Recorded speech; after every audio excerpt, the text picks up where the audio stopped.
निसा और मीरान के दरमियान मोहब्बत शुरू हो चुकी है। क्या इन दोनों की शादी हो पाएगी या बीच में बनेगी स्टेटस की दीवार? ड्रामा सीरियल बिरयानी के आने वाले एपिसोड में क्या होगा, किस तरीके के इंटरेस्टिंग सीन्स हमें देखने को मिलेंगे और लेटेस्ट एपिसोड मुझे कैसा लगा, आज के एपिसोड में कंप्लीट डिटेल बता देता हूँ। फर्स्ट ऑफ ऑल तो मैं एक पॉइंट जो आप लोगों को क्लियर करके बताना चाहता हूँ। आज से एक हफ्ते पहले मैंने एक रिव्यू अपलोड किया था जिसमें मैंने आप लोगों को बताया था गुल और इतने में मीरान का क्या रिश्ता है। मैंने आप लोगों को वहाँ एक्सप्लेन किया। गुल है, पहले वो मीरान की भाभी थी, उसके बाद उसके शौहर का इंतकाल हो गया, फिर फैमिली और जायदाद, और इतने में उसका बेटा है जिसका नाम है हारून। और ये तीन वजूहात बने जिसकी वजह से मीरान को अपने बाप ने मजबूर किया वो अपनी बेवा भाभी से शादी कर ले। इस वजह से उन दोनों की शादी हो चुकी है। अब वो दोनों मियाँ बीवी हैं। इस पर काफी सारे लोगों के नेगेटिव कमेंट्स भी आए और इतने में बहुत सारे लोगों के पॉजिटिव कमेंट्स भी आए। अब मैं उन लोगों को जवाब देना चाहता हूँ जिन्होंने नेगेटिव कमेंट किए। काफी सारे लोगों ने यह सवाल किया कि आप बीवी भी अपने शौहर को ऐसा कह सकती है कि आपको वो पसंद है, आप उससे मोहब्बत करती हैं, आप क्या इस तरीके की बातें कर सकती है बीवी? मामला कुछ इस तरह से हुआ था। मीरान का एक बड़ा भाई हुआ करता था जिसका नाम अभी तक हमें रिवील करके नहीं बताया गया, जो कि जारून का फादर है, गुल का पहले शौहर हुआ करता था। और इस पॉइंट को हमें एपिसोड नंबर 7 में क्लियर कर दिया भी गया था, जहां पर जो गुल है वहां पर वो बच्चियों को पढ़ा रही थी। इतने में इंग्लिश वहां पर जो बड़े मीर साहब आ जाते हैं, उसे कहते हैं कि देखो गुल, मीरान आपके अलावा किसी और की बात मानता नहीं है, आप उसे मनाएं और उसे कहें कि वो मिनिस्ट्री ले। तो गुल कहती है बाबा आप उसे अपनी जिंदगी जीने दें, हमने पहले ही उस पर बहुत सारे फैसले मुसल्लत किए। अब वो कौन से फैसले थे? और ये फैसला वही था कि आप गुल से शादी कर ले, वही फैसला उस पर मुसल्लत हुआ। और एक और बात हमें दिखाई गई एपिसोड नंबर 3 या 4 में, जहां पर जो मीरान है वो अपने गाँव में आता है। इतने में हमें दिखाया गया है कि वो गुल के साथ उसने फर्स्ट ऑफ ऑल उसके साथ मिलता है, उसके साथ बातें करने लगता है। उसके बाद उसकी नौकरानी आती है और कहती है कि आपको अम्मा साइन बुला रही है। जब वो मीरान अपने माँ के पास जाता है, वहां पर माँ कहती है फर्स्ट ऑफ ऑल तो इसके हाथ धुलवाओ। वो इतनी ज्यादा नफरत करती है गुल से। अगर उसकी बेटी होती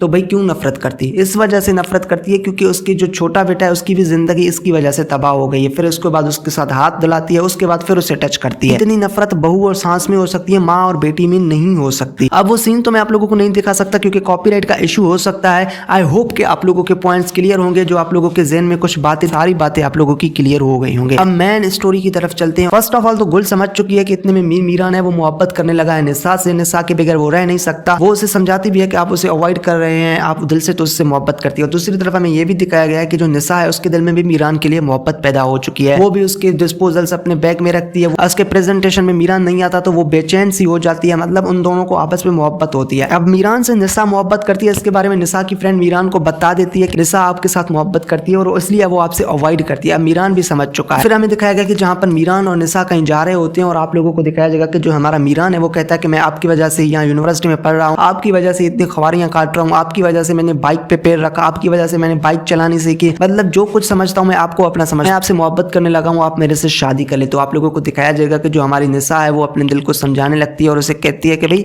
देखो हम दोनों का जोड़ नहीं बन सकता है। इतने में आपका कहाँ स्टेटस, मेरा कहाँ स्टेटस, आपका इतनी बड़ी फैमिली, मेरी क्या फैमिली बैकग्राउंड है, हमारी जोड़ तो बन ही नहीं सकती। फिर हमें दिखाया जाएगा ये सारी बातें मीरान जाके गुल को बता देगा कि ये सारे मामला हुए हैं। आखिर गुल मीरान की शादी क्यों करवाना चाहती है? गुल क्यों चाहती है कि मीरान दूसरी शादी करे, वो अपनी जिंदगी अच्छे से गुजारे? वो तो उसकी बीवी है, बीवी तो कभी अपने शौहर की शादी नहीं करवाना चाहेगी। तो इसके पीछे रीजन ये है कि जो गुल है वो एक समझदार खातून है। गुल है वो समझती है कि मैंने तो अपनी आधी जिंदगी खा ली है, मेरी उम्र अब 40 से अप हो गई है, मेरा एक बेटा भी है। अब जो मीरान है वो 20-22 साल का है, उसकी जिंदगी में मैं आ गई हूँ, इसकी वजह से उसे बहुत सारी रुकावटें आ गई हैं। वो चाहती है कि वो अपनी जिंदगी को अच्छे से गुजार ले, उसकी सारी जवानी पड़ी हुई है। और फिर आप लोगों को इंटरेस्टिंग सीन दिखाया जाएगा जहां पर जो निसा है वो बार बार अपने आप को रोकने के बाद भी मीरान से अलग नहीं रह सकती और निसा भी मीरान से इजहार मोहब्बत करती है कि मैं भी आपसे मोहब्बत करती हूँ, लेकिन हमारे स्टेटस का फर्क है। तो फिर आप लोगों को दिखाया जाएगा कि मीरान कहेगा कि स्टेटस मेरा बड़ा है ना, तो मैं आपसे शादी करने के लिए राजी हूँ। आपका बड़ा होता तो फिर आप कहती कि आपका अब्बा राजी नहीं, ये मेरा काम है अपने अब्बा को राजी करना, ये सब कुछ मेरा काम है तो मुझे करने दीजिए। और फिर आप लोगों को इंटरेस्टिंग सीन दिखाया जाएगा जहां पर अब जो राशिद है यानी कि निसा का कजन, वो भी निसा से मोहब्बत करता है। फिर आप लोगों को दिखाया जाएगा कि सीधा मीरान जाएगा अपने घर, वहां पर गुल को बताएगा कि देखिए मैं एक लड़की से मोहब्बत करता हूँ, हम दोनों एक दूसरे से शादी करना चाहते हैं। तो फिर आप लोगों को दिखाया जाएगा कि जो गुल है वो उसके अब्बा के साथ बात करेगी कि देखो मीरान की अब पूरी जिंदगी पड़ी हुई है, मेरा एक बेटा भी है, मैं एक सोशल वर्कर भी हूँ, मैंने अपनी जिंदगी आधी गुजार ली है, मीरान को अब शादी कर लेनी चाहिए, उसके भी बेटे हों, मुझसे तो उसका बच्चा हो नहीं सकता। मतलब इस तरीके से बातें करेगी, जिसके बाद आप लोगों को दिखाया जाएगा कि जो मीरान की माँ है वो तो राजी हो जाएगी। वो चाहती यही है कि उसका छोटा बेटा अपनी नई जिंदगी शुरुआत कर ले, इस बुढ़ी खातून पे क्या अपनी जिंदगी गुजारेगी। और फिर आप लोगों को दिखाया जाएगा जहां पर जो मीरान का बाप है वो भी राजी हो जाएगा। अब प्रॉब्लम ये बनेगा जहां पर जो मीरान है उसका खानदान मीरों का है,